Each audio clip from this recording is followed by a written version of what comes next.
Hi! Welcome back to Braille's channel. Nagbabalik po tayong muli para sa isa na namang impormasyon na para po sa inyo. And this time, dahil malapit nang matapos ang taong 2024, ay balikan po natin ang mga naging kaganapan nitong mga huling araw ng December with regards sa social pension payout at pamaskong handog. But before po tayo mag-start sa ating topic, kung bago ka pa lang sa aking channel, please do kindly subscribe, like, and share na din sa Brilla's ating channel. mga kaibigan, kaanak o Subscribe kapwa po Brilla's natin. channel. Pensioners, para mas marami pa ang Subscribe makaalam. Brilla's With no channel. further ado, let's begin na po sa Subscribe ating topic, Brilla's channel. just in. Social pension at pamaskong handog, mga kaganapan sa iba't ibang lugar bago matapos ang buwan ng December of year 2024. Alamin na narito na ang mga kaganapan ng ating social pension at pamaskong handog para sa pagtatapos ng buwan ng December. Umpisahan po natin sa probinsya ng Naik Cavite. Alam niyo po ba na umabot sa 2,751 beneficiaries ang inaasahan na mabibigyan ng tig 3,000 pesos para sa kanilang social pension payout? Ito ay nakapag-start na noong December 23 at magpapatulong this December 26 at December 27. Ang Barangay Pahinga Norte, Candelaria, Quezon naman ay ginanap na ngayong araw ang kanilang social pension payout sa Cocoma Covered Court. Ang sumunod po natin ay sa probinsya ng Mulanay, Quezon. Masayang tinanggap ng nasa 200 beneficiaries ang tig 1,500 pesos na local pension mula sa pamahalaan ng Mulanay, Quezon.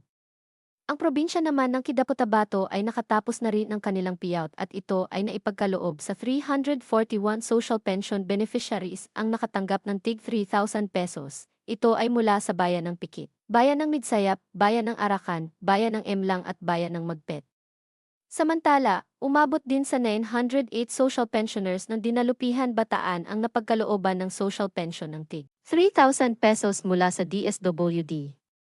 Ang probinsya ng San Andres, Catanduanes ay nakapagbigay na din ng kanilang social pension sa humigit 2,975 beneficiaries. Ito ay mula sa bayan ng Batong Palaway, Agoho, Kumagaycay, Bagong Sirang, Alibuag, Yokti, Wagdas, Esperanza, Sapang-Palay, Santa Cruz, San Roque, Caragnag, Timbaan, Kabkab, Datag, Katagbakan, Tuminawog, Bonot, Asgad, San Vicente, Salvacion, Belmonte at Divino Rostro.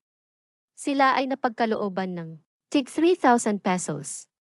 At sa probinsya ng Lokban, Quezon, umabot sa 3,899 na mga senior citizens ang nakatanggap ng local pension mula sa pamahalaan ng Lokban, Quezon.